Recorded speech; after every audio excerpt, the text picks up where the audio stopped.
In my last video, I toured you through a really cool tiny cabin, but what I didn't show you was the rest of this area. It's filled with tiny cabins, tiny homes, and even whimsical fairy tale cabins straight out of your favorite storybooks. This place doesn't even feel real.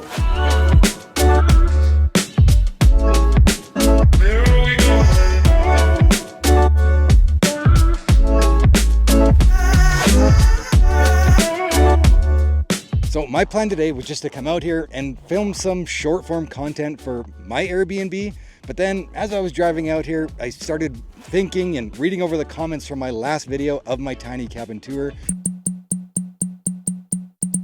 And I thought I would provide a little bit more context as to this entire area. Now this area behind me is called Kenai Acres. And as you can see, you can't see anything down here. Everything is hidden on the side of this mountain called Bluff Mountain, right across from Blairmore. So to the guy in my last video who said that's a nice cabin on a dirt pile, I'm here to show you that it's a really nice cabin on a hidden mountain dirt pile. Now, as you first enter Kenai Acres, the first thing you're going to be greeted by are these charmed resorts. Now, these are some very elaborate storybook cabins from your favorite movies. I mean, look how much detail there is. Now, down below wasn't all the charmed resorts because there's even more up here. This is one of the most magical places I have literally ever seen. Okay, I just found some people outside and I think I got a cabin I can tour.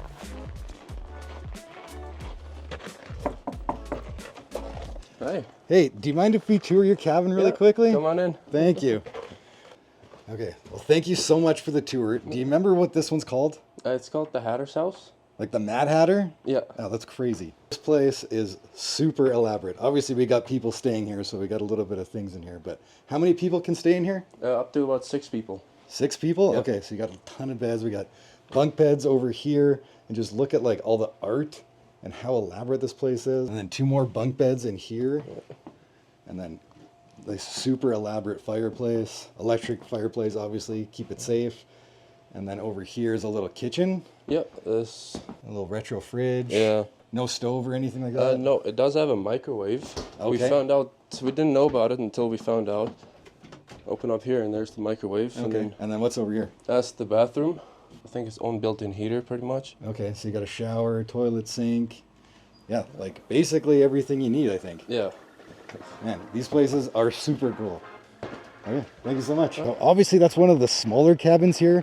I couldn't imagine what this one looks like on this side. Now these charmed resorts are super popular and for short-term stays, and you can book directly on their website, which I'll link down in the description below. And then just up the road a little bit further are these tiny homes behind me here, and these are built by Teacup Tiny Homes, which are just basically straight out of Pinterest. They're super cool.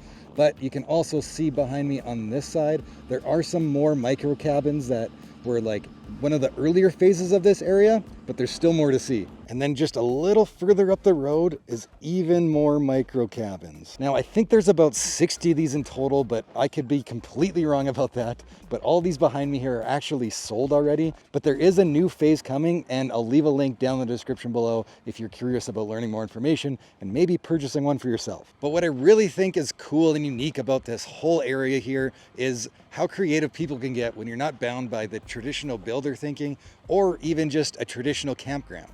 And we're not talking about a place like Canmore or Banff that's very populated and very overpriced. We're talking about the Crow's Nest Pass, and it's actually flying under the radar, even though it's such an innovative and creative idea, especially for a place like Alberta. I think people have the wrong idea about these micro cabins. They're not for living in full time. This is more of a resort style community. And the really cool thing is that as this continues to develop, there are some really cool amenities that's gonna make this place even more exciting to come out to. And if you guys are interested and potentially wanna look at one of these for yourself, I'll leave a link down in the description below. Thank you guys so much for touring Kenai Acres with me. And if you guys wanna see more videos like this, or even some more home tours, just hit that subscribe button and we'll see you guys on the next one.